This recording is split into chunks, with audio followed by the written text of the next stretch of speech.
बिस्मिल्लाहिर्रहमानिर्रहीम, अस्सलाम वालेकुम नाज़रीन। आप प्रोग्राम क्लैश देख रहे हैं, मैं इमरान खान हूँ।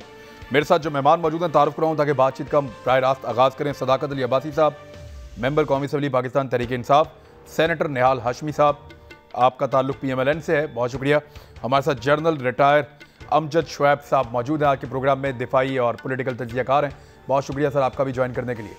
टॉपिक ये है, सीधा सीधा एक ही सवाल करता हूँ, तीनों मेहमानों के सामने आ जाएगा। सर स्ट्रेट अवे, पाकिस्तान की कौम के बारे में कौन सोच रहा है, उनके दर्द को कौन महसूस कर रहा है?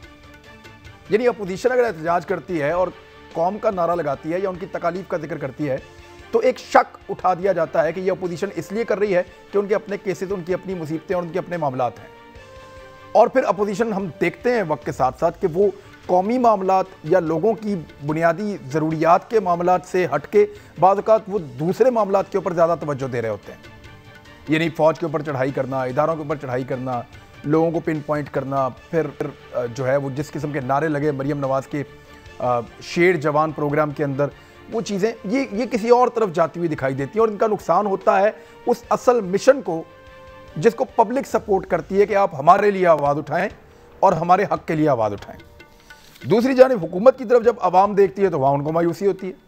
हुकूमत आदादो शुमार तो बहुत अच्छे पेश करती है, लेकिन उन आदादो शुमार का आम आदमी को फ़ायदा नहीं पहुँचता, और जब आम आदमी को फ़ायदा नहीं पहुँचता तो वो घबरा के अपोजिशन की तरफ देखता है तो पता चलता है उनके अपने मसाइल हैं। फिर वो अपोजिशन हुकूमत की तरफ देखता है तो पता चलता है हुकूमत सिर्फ ये कह रही है कि अपोजिशन बहुत बुरी है, हमारे आदादो शुमार बहुत अच्छे हैं, लेकिन उनका फ़ायदा नहीं होता। तो ये आम आदमी कहाँ जाए? जनरल साहब, ये सवाल सबसे पहले मैं आपके कहता हूँ, आप यहाँ से आगाज़ कीजिए कि आम आदमी के बारे में कौन सोच रहा है? बिस्मिल्लाहिर्रहमानिर्रहीम। देखिए, हुकूमत से शुरू करते हैं। हुकूमत जो वादे किए या जो भी रिलीफ की बातें हुई और कहा जाता है कि अवाम को सुख का सांस लेने का मौका मिलेगा, लेकिन वो नहीं हो सका। कुछ तो कुदरत ने, ये कोविड का मसला हमारे लिए आ गया, और बाकी ये कि महंगाई ने लोगों को जीना हराम किया। और महंगाई का मसला ऐसा है कि अवाम को ये ना, अवाम में शऊर ऐसा नहीं उनको समझाया जा सके कि इसकी ये वजह है, वो वजह है। उनको सिर्फ इतना पता है कि उनका जीना मुहाल हो चुका है।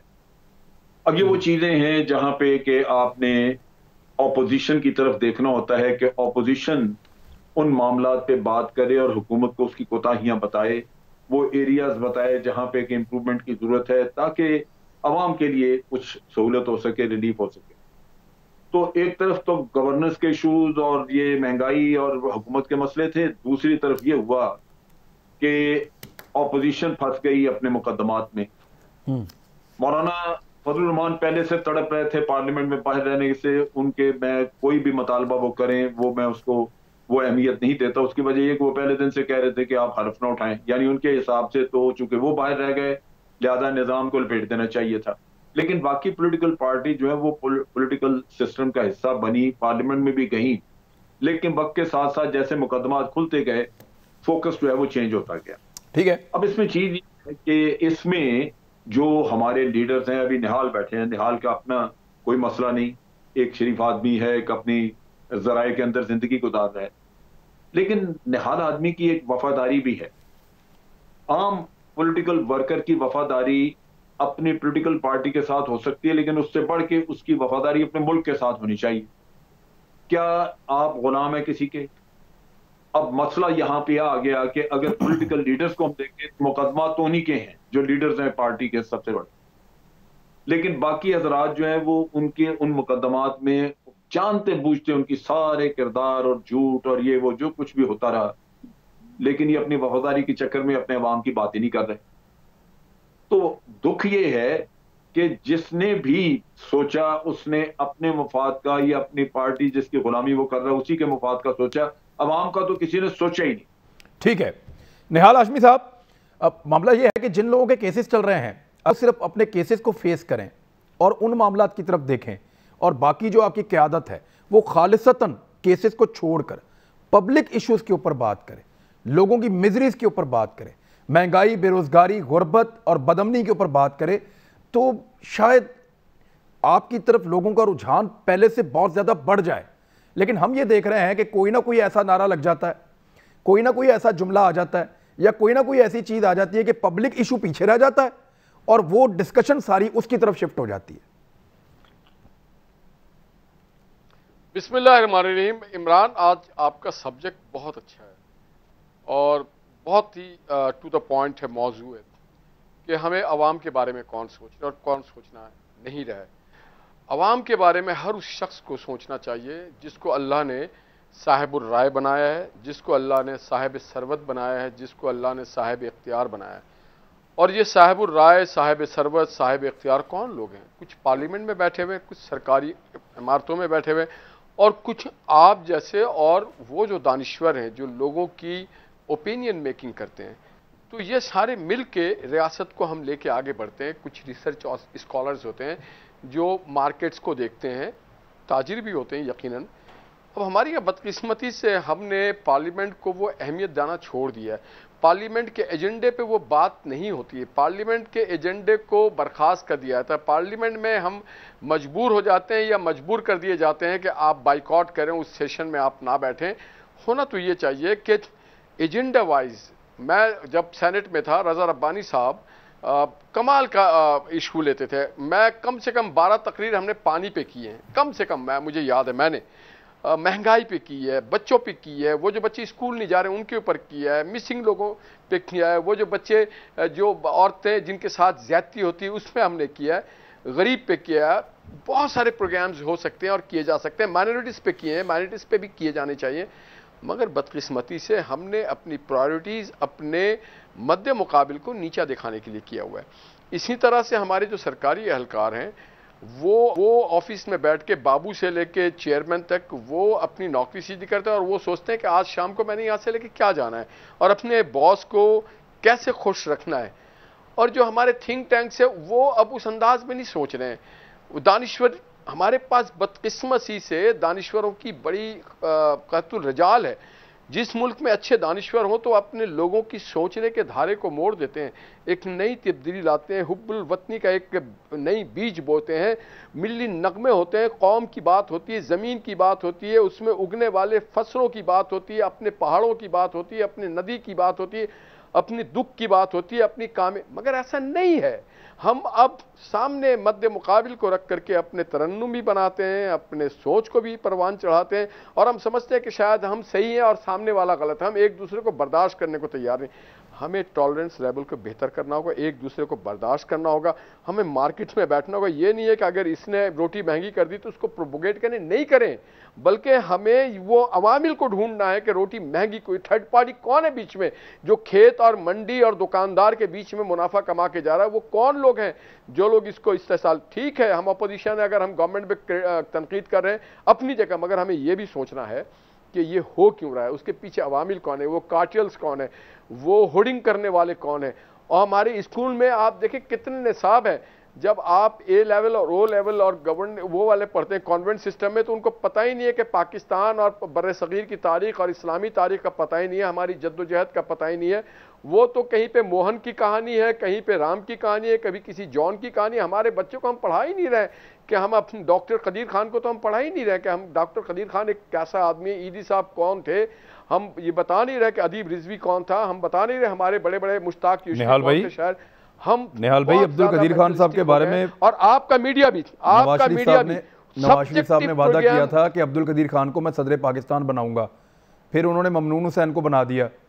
यानी आप फरामोश तो आप लोगों ने किया और ये सारा कुछ निसाब में, ये हमारे सारे को निसाब में डालना था तो आप लोगों ने डालना था। देखिए ये एक लंबी बहस चल जाएगी। ये भी हमारे मुल्क का अलमिया है कि हमने डॉक्टर अब्दुल कदीर खान को मातून किया। तो हमें एज ए नेशन, देखिए एज ए नेशन मुझे कभी कभी हम फखर से हमें खड़ा होना चाहिए। एज ए नेशन सोचना पड़ेगा कि हम खुद, मैं अपनी ज़ात में देखूं कि मुझसे कहाँ कहाँ कोताहियाँ हो रही है। मेरे बाप ने जो मुल्क मुझे दिया था, मैं अपनी बच्चों को कैसा मुल्क देके जा रहा हूँ। ये जद्दोजहद का मुल्क है, हमें आगे जाना है। मंजिल हमें अभी नहीं पहुंचे हैं, हमें मंजिल तक पहुंचना है। मंजिल से तक पहुंचेंगे जब इस्लामी फलाही रियासत होगा। ठीक है, जब लोग रात में भूखे नहीं सोएंगे। जी, ये मौक़िफ़ है PMLN का, आप सुन रहे थे सदाफी साहब। गवर्नमेंट क्या इन सारी चीज़ों के ऊपर इसी तरह सोचती है और ऐसे ही फोकस करती है जैसे निहाल हाशमी साहब कह रहे थे? पॉइंट आउट तो अपोजिशन अच्छा कर रही है, गो कि अपने दौर में उन्होंने शायद इनमें कुछ चीज़ें की हों और कुछ ना कर पाए हों, लेकिन यहाँ हम देखते हैं कि नफ़रत है, अदम बर्दाश्त है और एक दूसरे के खिलाफ बढ़ता हुआ गुस्सा है जो पाकिस्तान में नज़र आ रहा है। अब इस गुस्से में से, नफ़रत में से, अदम बर्दाश्त में से लोगों के लिए डेवलपमेंट और लोगों के लिए अच्छाई, उसकी तवक्को कैसे की जाए? इमरान साहब बहुत शुक्रिया। इमरान साहब, कौम को सुधारने की जिम्मेदारी जाहिर है असल तो हुकूमत पे होती है। ऑपोजिशन का काम होता है कि वो उस पे जो भी उसके जो अल्टरनेटिव है, जो मुतबादिल है, उस पर बात करे और जो उसके काम करने में गलतियां हैं उसको पॉइंट आउट करे। लेकिन बदकिस्मती से ये इल्ज़ाम पीटीआई पे आता है कि हम बड़े अदम बर्दाश्त का सबूत देते हैं या हम बड़े एग्रेसिव हैं। तो इस पर मैं सेकंड आता हूँ। सबसे पहली बात ये कि अब हुकूमत ने बेहतरी करनी है। अब यहाँ पे सियासत आ जाती है। बेहतरी की दो डेफिनेशन है, एक है इमीडिएट बेहतरी, शॉर्ट टर्म बेहतरी, एक है लॉन्ग टर्म बेहतरी। एक इमीडिएट बेहतरी थी जो हम समझते हैं कि इन्होंने कोशिश की पिछले 10-12 साल के वक्ती रिलीफ देते गए, और वो जो लॉन्ग टर्म इश्यूज थे वो इतने बढ़ते गए कि एक वक्त आया कि जब इनकी हुकूमत गई, इन्होंने हमें ये नहीं कहा कि आप ये तो दावा करते हैं कि हुकूमत बड़ी मईशत बड़ी ठीक थी। ये हम कहते थे कि अगर हम बाद में IMF के पास जाएं, ये जोर दे थे कि फौरी IMF के पास जाएं। तो ये IMF के पास जाना हमारी हुकूमत का आते ही इस बात का सबूत था कि लोगों को वक्ती तो ठंडी गोलियां, नींद की गोलियां दी गई, लेकिन उनका कैंसर जो था वो बढ़ता गया और आखिर में तकलीफ उसको अब हो रही है। हमारे पास दो ऑप्शन थे, हम वही ठंडी गोली खिला के, नींद की गोली खिला के चलते, या कड़वी गोली देते जो वक्ती तौर पे उसको तकलीफ होती लेकिन लॉन्ग टर्म उसका ठीक होता। तो मैं समझता हूँ हमने कड़वी गोली दी है, जिसकी तकलीफ हुई है, जिसकी आवाजें आई हैं और आपने भी उसका शोर उठाया है, सुना है, हमने भी सुना है। लेकिन आज मैं ये कन्विंस हूँ बतौर पाकिस्तानी के कि पाकिस्तान में जो हमने तकलीफ दे टाइम गुजरा उससे बेहतरी के असरात नजर आना शुरू हो गए। सदाकत भाई, दो तीन छोटे छोटे सवालात हैं, उनके जवाब आप दे दें। आपने कहा कड़वी गोली हमें लेनी पड़ी है। अद्वियात की कीमतों में इतना ज़्यादा इजाफा माजी के 20 सालों में नहीं हुआ जितना आप लोगों ने किया, और फिर उस पर आपको इंक्वायरी करनी पड़ी और फिर आपको बंदा हटाना पड़ा। ये कड़वी गोली नहीं थी, ये धोखा था। चीनी की रिपोर्ट आपकी खुद बता रही है कि वो कड़वी गोली नहीं थी, वो धोखा था। आटे की रिपोर्ट आपको खुद बता रही है कि आपने गलत टाइम पे गलत असेसमेंट के साथ पाकिस्तान की गंदम को बाहर बेच दिया और बाहर से महंगी गंदम लेकर आए। ये कड़वी गोली नहीं थी सर, ये बैड गवर्नेंस थी सर। कड़वी गोली आप हमें दीजिए, हम खा लेंगे, सब्र भी कर लेंगे, लेकिन बैड गवर्नेंस और करप्शन और बेईमानियां और माफियाज के हाथों हमें लुटवाएं मत, बस ये गुजारिश है सर। अच्छा इमरान, ये दो बातें हैं ना, जो आप बातें कर रहे हैं वो भी ठीक है, जो मैं कह रहा हूँ वो भी ठीक है। आप मेरी वाली बात नहीं करते, मैं आप वाली बात नहीं करता, और ये बहस जो है वो किसी नतीजे के बगैर आगे चलती है। जो आप बात कर रहे हैं, आप महंगाई की बात कर रहे हैं, आप आटा चीनी माफियाज की बात कर रहे हैं, और मेरे पास कोई रीजन नहीं है कि मैं आपकी बात को ना मानूं। लेकिन अगर आप इस तरह की बात करके मुझे अपनी बात अपने जोर से और दो पैनलिस्ट की I agree with you sir, बड़े मुश्किल माशी डिसीजंस आपको लेने पड़ेंगे। हमने दुनिया के पैसे देने हैं, आपको टैक्स नेट में इजाफा करना पड़ेगा, आपको बड़े मैक्रो लेवल के ऊपर बड़े इकदाम करने पड़ेंगे। उसका इंपैक्ट महंगाई की सूरत में आएगा, हम ज़हनी तौर पे उसके लिए तैयार हो जाते हैं। लेकिन सर जो आपकी जो देखें, अगर सेम टाइम में आप कड़वी गोली दे रहे हैं हमें, तो थोड़ा सा मुश्किल काम भी करें ना, ताकि लोगों को रिलीफ कुछ तो मिले। कड़वी गोली खाने के लिए तैयार है लेकिन धोखा खाने के लिए तैयार नहीं है। अब आपने जो बात की, मैंने कहा जो आपने तीन चीजें पॉइंट आउट की वो ठीक थी, लेकिन बहुत सारी ऐसी बातें हैं जो आपने जिनका जिक्र मुझे उम्मीद है मुझे करने देंगे। देखिए आज के आप मुआशी इंडिकेटर चेक करें तो पिछले 5-6 साल से पाकिस्तान की एक्सपोर्ट गिर रही थी, अब वो बढ़ना शुरू हो गई है। ठीक है, हमने इस मुल्क को उठाने के लिए जो कंस्ट्रक्शन का पैकेज दिया, आज पाकिस्तान की तारीख का सबसे बड़ी सीमेंट की सेल चल रही है। आज आपकी गाड़ियों की सेल बढ़ गई है, मोटरसाइकिलों की सेल बढ़ गई है। आज आपका करंट अकाउंट का खसारा, जो आपका खसारा था, जो आपका कर्जा था जो 20 अरब था, वो 20 अरब से 0 पे हो गया है। इन चीजों के असरात आएंगे। आज पिछले 15 दिनों से डॉलर स्लाइड करता करता 170 से आज 160 से नीचे आ गया है। ये चीजें आप हमारे उन हमारे मुश्किल इक़दामात के फायदे हैं जिसका फायदा कौम मुल्क ने उठाना है। लेकिन अगर मुझे आप सिर्फ चीनी की कीमत, आटे की कीमत में और उलझाते रहेंगे और जो मैंने बड़ी अचीवमेंट की हैं उनका तज़किरा नहीं करेंगे, तो मैं भी आपके इस तनकीद का शिकार होके वक्ती रिलीफ पे आ जाऊंगा कि 5 रुपए चीनी सस्ती कर दो।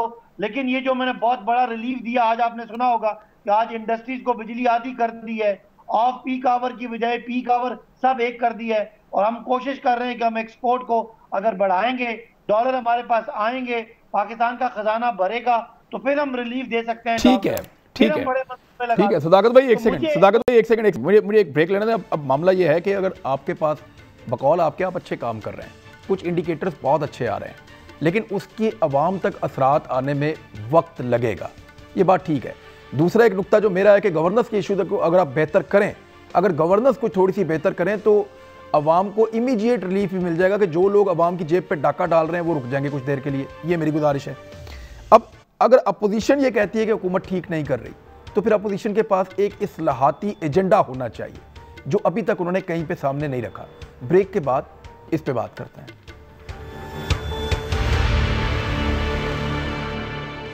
वेलकम बैक नाज़रीन। अब मैं पहले निहाल भाई से शुरू करता हूं, फिर मैं जाऊंगा जनरल साहब के पास। जी निहाल भाई, इस्लाहाती एजेंडा, अगर आपको लगता है कि हुकूमत काम नहीं कर पा रही, या उनके पास से कोई पॉलिसी नहीं है, या उनकी पॉलिसीज़ नाकाम हो रही हैं, ये आपको लगता है, तो फिर पीडीएम के प्लेटफॉर्म से इस्लाहाती एजेंडा तो होना चाहिए था। कोई चीज़ तो आप बताते कि 1 महीने के बाद हुकूमत जा रही है, आप तो ये कह रहे हैं ना 1 महीने के बाद हुकूमत जा रही है, तो आपके पास क्या है पब्लिक को देने के लिए उसके बाद?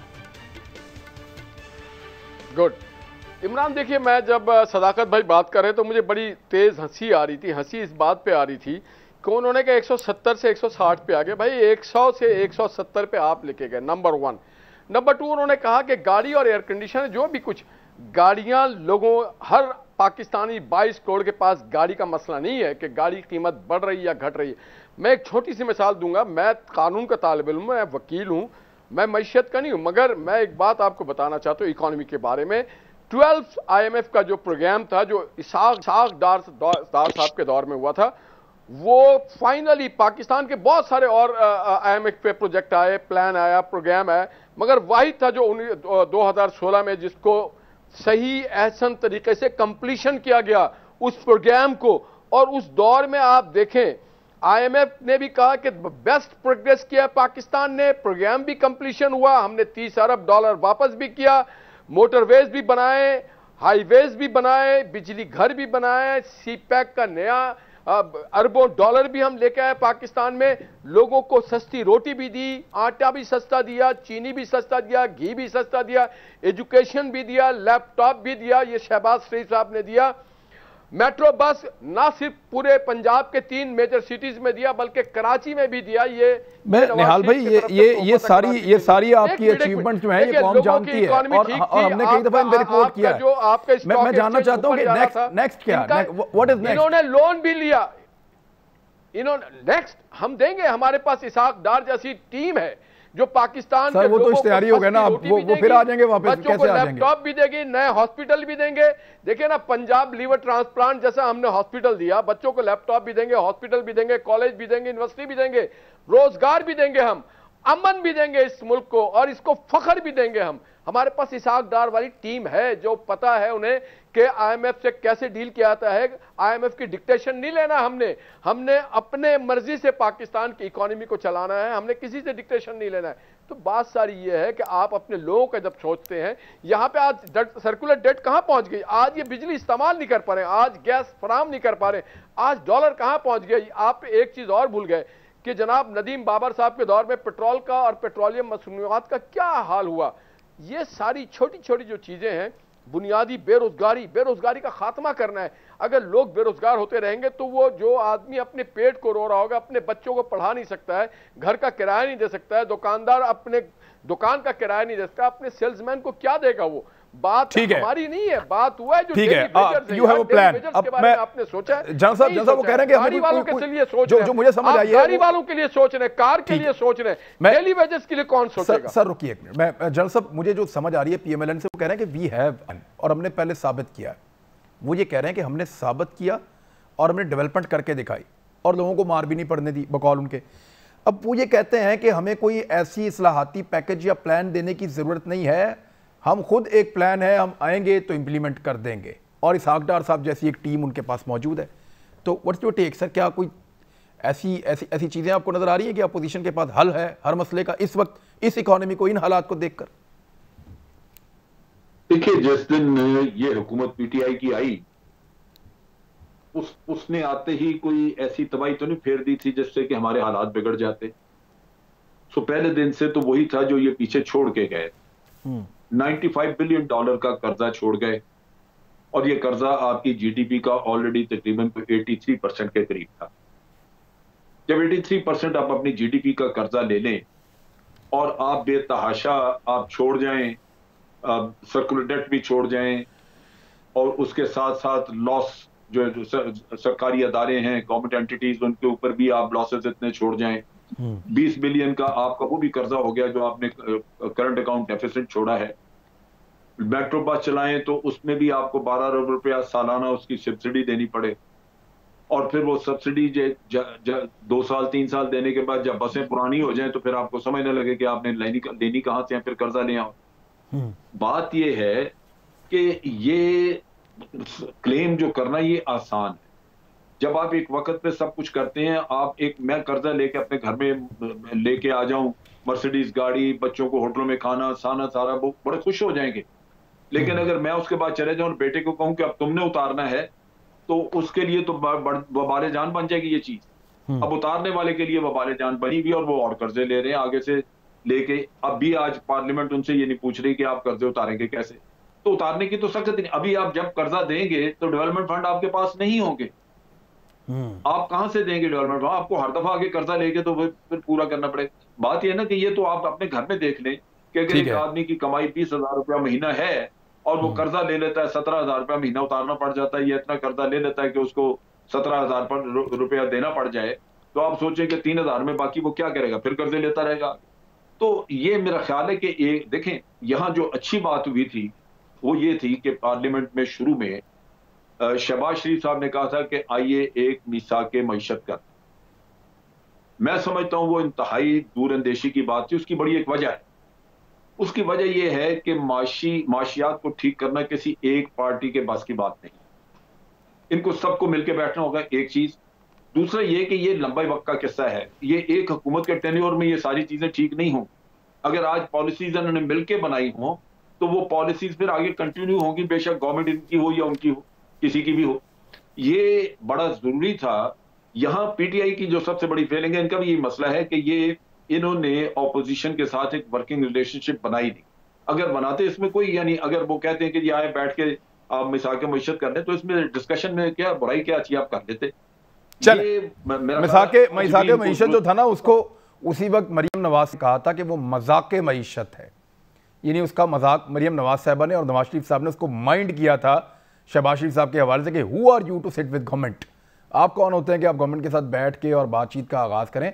मजाक मईशत कहकर उसको डिस्करेज किया था। बहरहाल सदाकत वाले साहब, एहतसाब या महंगाई, इशू कौन सा है बड़ा आपके नजदीक? इमरान, मैं पिछली बात थोड़ी सी मुकम्मल कर लूं। मैं ये कहा था कि जो जिसको थोड़ा सा इंटरप्रेट किया निहाल साहब ने भी, कि ये कारों की बात कर रहे हैं, मोटरसाइकिलों की बात कर रहे हैं। मेरे भाई, मैं कारों मोटरसाइकिलों की बात नहीं कर रहा, मैं उनकी सेल की बात कर रहा हूँ। उसकी सेल से रोजगार आता है, उसकी सेल से टैक्स आता है, उसी सेल से मईशत का पहिया चलने का पैगाम आता है, जो कोविड की वजह से और हमारी सख्त पॉलिसियों की वजह से वो रुका हुआ था। ये बात समझने वाली है। आप इसको पता नहीं किस और पैरा से देख रहे थे, और मैं भी जो बात कर रहा था कि महंगाई, और ये एक एस्पेक्ट है। लेकिन जो मैंने कहा कि जो मईशत पे सख्त जो हमने फैसले किए, उनके असरात अब आना शुरू हुए हैं। कि अगर डॉलर बढ़ते बढ़ते 170 गया था, तो अब घटते घटते अगर 160 से नीचे आए, तो इसका मतलब है कुछ अच्छा हो रहा है।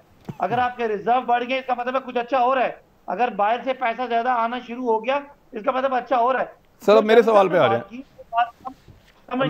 रहे हैं, एहतसाब या महंगाई, व्हाट इज द प्रायोरिटी? देखें, एहतसाब हम समझते हैं कि अगर पाकिस्तान ने 62 सालों में सिर्फ 6,000 अरब कर्जा लिया था, और अगले 10 सालों में पाकिस्तान ने 24,000 कर्जा लिया है, तो इसका मतलब है कि बहुत बड़ा धोखा इन 10 सालों में हुआ है।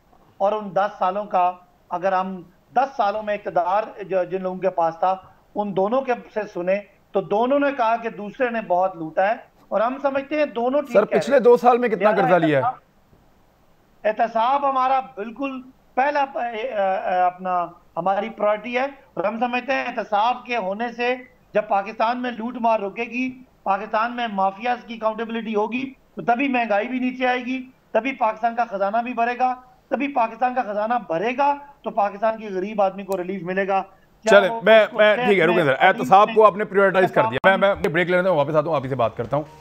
और सवाल ये भी पैदा होता है ना यहाँ पे कि अगर 6,000 अरब लिया गया पाकिस्तान बनने से लेके अब तक, और गुज़िश्ता 10 सालों में 24,000 अरब लिया गया, तो इन 2 सालों में कितना लिया गया, वो भी फिगर आपको बताना चाहिए। तब ब्रेक लें, वापस आते हैं, फिगर रखते हैं।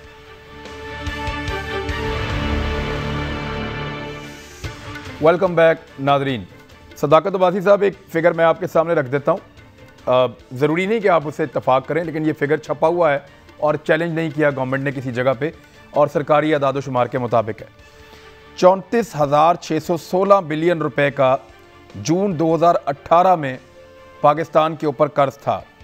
41,726 अरब रुपए का जून 2020 में पाकिस्तान के ऊपर कर्ज है, और जीडीपी का 86.3% था जून 2018 में, और जीडीपी का 106.8% है जून 2020 में।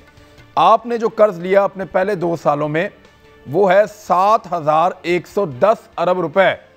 यानी अगर इसको अब हम 5 से ज़रब दे दें कि वो 2 साल में इतना लिया है, तो ये तो आप उनसे ज़्यादा रफ्तार से कर्ज ले रहे हैं। आपका तो 36,000 बन जाएगा, उन्होंने तो 24,000 लिया था। 24,000 अरब उन्होंने लिया था, और आपके आदाद-ओ-शुमार के अगर इसी तरह आप लेते रहें तो ये फिर बन जाएगा 35-36,000 अरब रुपया। सर, आप तो ज़्यादा तेज़ी से ले रहे हैं कर्ज। मैं आपकी जो फिगर्स हैं उस पे मुझे एतराज है, लेकिन वो मैं एतराज करूंगा नहीं, बिकॉज मैं लॉजिक पे ज्यादा जाऊंगा। स्टेट बैंक ऑफ पाकिस्तान की है, स्टेट बैंक ऑफ पाकिस्तान की है। मैं उस पे मैं इस पे ज्यादा वक्त नहीं जाया करना चाह रहा, बिकॉज ज्यादा जरूरी है कि मैं लॉजिक पे बात करूं। इमरान, जब आपका कर्जा 6,000 था तो 6,000 के कर्जे के हिसाब से आपने पेमेंट्स करनी थी। जब कर्जा 30,000 हो गया और आमदनी नहीं बढ़ी, तो जाहिर है जब आप टैक्स कलेक्ट करते हैं 4,000 का, उसमें 3,000 रुपए सिर्फ और सिर्फ आपकी पेमेंट पे चली जाती है। तो कर्जा इमरान 2 वजह से होता है, एक करंट अकाउंट के खसारे से और एक बजट के खसारे से। और पिछले साल हमारी हुकूमत ने दोनों खसारे खत्म कर दिए। लेकिन वो जो पेमेंट्स हैं, जब मुस्लिम लीग नून ने हुकूमत दी थी तो इमरान साल का $2.5 अरब वापस करना था, और हमने $10.5 अरब वापस करना है। जब कर्जे बढ़ रहे होते हैं, उनका क्वांटम बढ़ रहा होता है, उनकी पेमेंट बढ़ रही होती है, हम बड़े से बड़े मसले में फंसते जा रहे होते हैं। अगर हमने जो इतना ये सख्त मेजर्स लिए अगर ना लेते, तो जो आप बात कर रहे हैं बिल्कुल ठीक है। लेकिन मैं आपको समझाना ये चाह रहा हूं कि हुकूमत ने जरूर महंगाई भी हुई है, मुल्क में ग्रोथ भी रुकी है, लेकिन इस सब का फर्क ये पड़ा है कि कर्जों पे एक रुकावट आई है। और जो आप कर्जों के फिगर दे रहे हैं, वाकई कर्जे बढ़ने हैं, और ये बढ़ने थे। असूल की बात यह है सर, आगे भी बढ़ेंगे या अब कमी की तरफ जाएंगे? आगे भी बढ़ेंगे या अब कमी की तरफ जाएंगे? अब कम अज कम कर्जों में ग्रोथ रुकेगी, बिकॉज कर्जे बढ़ते ही तब है इमरान जब आपका करंट अकाउंट का खसारा हो, जब बजट का खसारा हो। निहाल हाशमी साहब रिस्पॉन्ड करेंगे। अब सर जरा रुकिएगा। निहाल हाशमी साहब, बाकी सारी पेमेंट। जी ठीक है, निहाल हाशमी साहब अब आप रिस्पॉन्ड करें।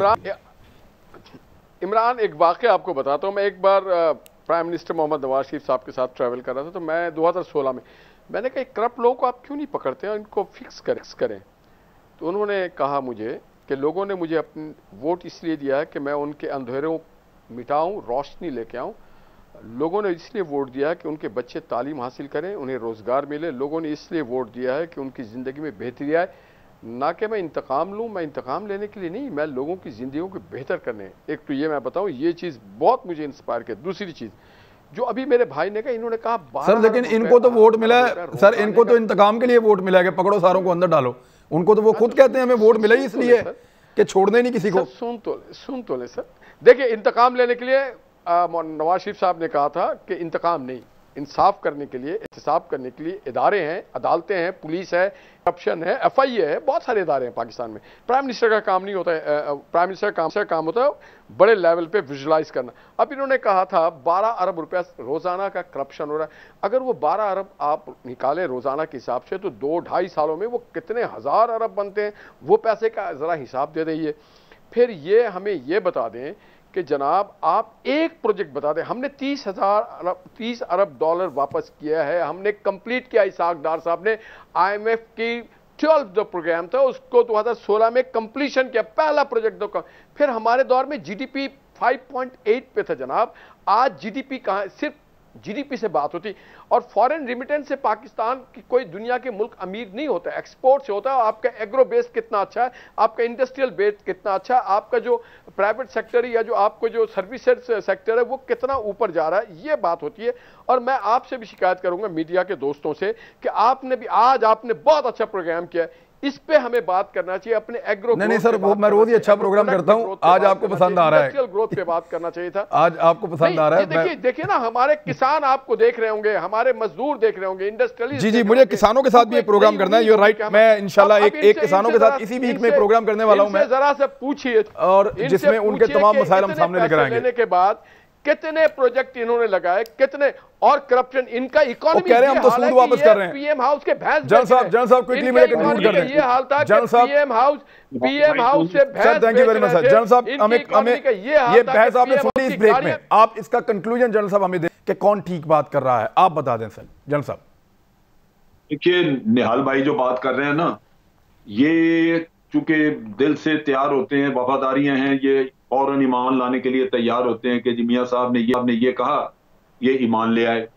और भाई मियाँ साहब ने तो सैफ रहमान पैदा किया था यहाँ पे, वो इंतकाम था, वो क्या था, सारा ड्रामा तो 5 साल 4 साल वो चलता रहा, और उसी के बने हुए केस हैं जो आज दिन तक भी चल रहे हैं। फिर उसके बाद जब मिसाक जमहूरियत हुआ तो मुकमका का खेल शुरू हो गया, खाओ पियो, ना तुम मुझे पकड़ो ना मैं आपको पकड़ू।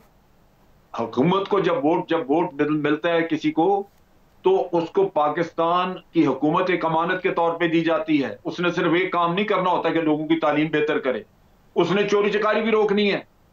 मुल्क के जराए वसाइल लुटते हुए अगर छोड़ दे ना देखेगा तो वो भी उसका कसूर है।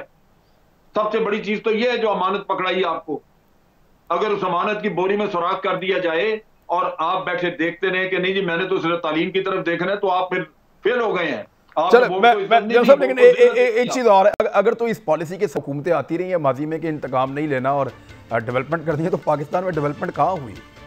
यहाँ पे आम आदमी को ना आज तक तालीम, ना सेहत, ना कोई और दीगर सहूलत, बुनियादी सहूलियात ज़िंदगी की मैसर नहीं है। पाकिस्तान पीछे कितना रह गया है। जिस पॉलिसी के साथ हुक्मरान दावे करते रहे कि हम इस मुल्क को चलाएंगे, इंतकाम नहीं लेंगे, वो भी नाकाम हुई। अगर आप दोनों चीज़ों को जब तक बैलेंस नहीं रखेंगे, जनरल साहब की बात ठीक है, आपको बैलेंस रखना पड़ेगा, साथ साथ एहतसाब भी करना पड़ेगा, चेक एंड बैलेंस भी होना पड़ेगा, और साथ डेवलपमेंट भी होनी पड़ेगी, तो तभी पाकिस्तान आगे बढ़ेगा।